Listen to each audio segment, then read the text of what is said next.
ভাবনাটাকে আমি তো আসলে চক্র 1 দেখেছিলাম, আর চক্র 2টাতে আমি একদমই খুবই শেষ মুহূর্তে যোগ দিই। আর এখানে আসলে ভাবনার তেমন কিছু নেই, কারণ আমি আসলে ভিকির কাজের ফ্যান এবং আমি অনেকদিন ধরে অপেক্ষা করছিলাম, যে কারণ ভিকি মানেই নতুন কিছু, যেই চরিত্রটাকে আমরা সবসময় দেখে আসি। আমি তো সবসময় আসলে চরিত্রের বাইরে গিয়ে চরিত্রটা করতে চাই, তো এটার সম্ভাবনা সবসময় তৈরি হয় না।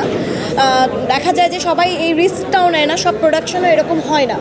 কিন্তু এটা আমার কাছে মনে হয়েছে যে গল্পটা শুনে, যেটা আমি যে দোয়েল, আমি চরিত্রের বাইরের একটা চরিত্র হয়ে কাজ করতে চাই, তো সেখানে আমার এই অপরচুনিটিটা ছিল যে আমি একটু আলাদা আলাদা চরিত্রে কাজ করতে চাই। এটা আমি শুরু থেকেই চেয়েছিলাম, কারণ কি না হলে না আমার ভালো লাগে না বিশেষ একটা, যদিও এটা আমার প্রফেশন, আমাকে করতে হয়, কিন্তু একটু আলাদা আলাদা হলে আমি নিজেকে অনেক রকমভাবে চিনতে পারি।